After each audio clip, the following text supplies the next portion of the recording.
નરાધમ અને હત્યારા આચાર્યના 4 દિવસના રિમાન્ડ નામદાર કોર્ટે મંજૂર કર્યા. લીમખેડાના વકીલ મંડળે કેસ લડવાની ના પાડતા વકીલ વિના જ કોર્ટમાં સુનાવણી કરાઈ.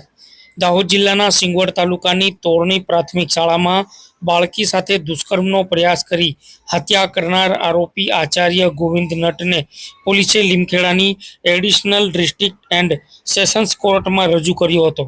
જોકે મહત્વની વાત તો એ છે કે લીમખેડા બાર એસોસિએશન દ્વારા આરોપી તરફી કેસ લડવાની ના પાડી દેતા કોર્ટ કાર્યવાહીમાં વિલંબ સર્જાયો હતો. જે બાદ કોર્ટમાં આરોપી પક્ષે કોઈ વકીલ હાજર નહીં થતા કોર્ટે જાતે જ નિર્ણય લઈને વકીલ વિના જ સુનાવણી હાથ ધરવામાં આવી હતી. જેમાં પોલીસે 14 દિવસના રિમાન્ડની માંગણી કરતા નામદાર કોર્ટે 4 દિવસના રિમાન્ડ મંજૂર કર્યા હતા. મહત્વની બાબત તો એ સર્જાઈ હતી કોર્ટમાં કે લીમખેડાના વકીલોએ નરાધમ અને હત્યારા આચાર્યનો કેસ લડવાની ના પાડતા કોર્ટની કાર્યવાહીમાં વિલંબ થયો હતો. જેમાં પોલીસે કોર્ટ સમક્ષ આરોપીના 14 દિવસના રિમાન્ડની માંગણી કરવામાં આવી હતી.